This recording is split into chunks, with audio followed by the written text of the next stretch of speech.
সালামপুর রাজনীতিতে পথ চলা শুরু। এই কথাটি বললাম, দেশনেত্রী বেগম খালেদা জিয়া তার দূরদৃষ্টিতে কখনো নেতা চিনতে কর্মী চিনতে ভুল করেননি। উনি আমাকে আরেকটি কথা বলেছিলেন, পরবর্তীতে যখন আমি গুলশান অফিসে ফুল দিতে যাই যে কোনো একটি ব্যাপার নিয়ে, উনি আমাকে বলেছিলেন, তুমি কি এলাকায় ঠিক মতো যাও? আমি বলেছিলাম, জি ম্যাডাম যাই। উনি বলেছিলেন, তুমি তোমার কাজ করে দল তোমাকে মূল্যায়ন করবে। ঠিক 2018 সালের মনোনয়নের নির্বাচনের সময় আমাকে আমার প্রথম মনোনয়ন পত্রটি হাতে ধরে দিয়ে সেদিন এর কথা উনি লিখেছিলেন। উনি তখন জেলেছিলেন, কিন্তু উনি জেলখানা থেকে বলে দিয়েছিলেন শিমুল বিশ্বাস ভাই সহ বিএনপি সিনিয়র নেতৃবৃন্দদেরকে যা আমার যেগুলো রিকোয়ারমেন্ট ছিল তাদেরকে যেন মনোনয়ন বঞ্চিত করা না হয়। তারপরে অনেক দল ঘটেছে, ম্যাডাম জেলে গিয়েছিলেন।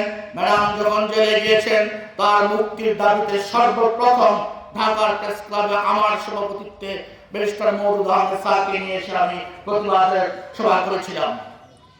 কারণ আমি তখন ঋণে আবদ্ধ হয়েছিলাম। এই কথাটি বলার কারণ হলো, আজকে আমরা যারা বিএনপির পরিচয় দিই, আজকে আমরা যারা বিএনপি পরিচয় এখানে বসবাস করি, আমরা সকলে দেশনেত্রী বেগম খালেদা জিয়ার কাছে ঋণী। এই কথাটি মনে রাখতে হবে। বাংলাদেশ জাতীয়তাবাদী দলের প্রতিষ্ঠাতা শহীদ রাষ্ট্রপতি জিয়াউর রহমান ও তার সহধর্মিণী দেশনেত্রী বেগম খালেদা জিয়া তথা বাংলাদেশ জাতীয়তাবাদী দলের পরিচয় না থাকলে আজকে আমরা এখানে বসতে পারতাম না। আমাদের অনেক চাহিদা থাকতে পারে, কিন্তু দলের প্রয়োজনে, দেশের প্রয়োজনে, বিশেষ করে দেশনেত্রী বেগম খালেদা জিয়ার ব্যাপারে আমরা সকলে ঐক্যবদ্ধ। তাই আসুন দেশনেত্রী বেগম খালেদা জিয়ার সুস্থতার জন্য আমরা প্রাণ ভরে দোয়া করি। মহান রব্বুল আলামিন যেন আমাদের নেত্রীকে আবার আমাদের মাঝে ফিরে দেন এবং দেশকে সঠিকভাবে নেতৃত্ব দিতে পারেন। উনি যেন তার উপর সেই রহমত নাযিল করেন এবং তাকে সুস্থ করে আমাদের মাঝে ফিরে দেন। আরেকটি কথা বলবো,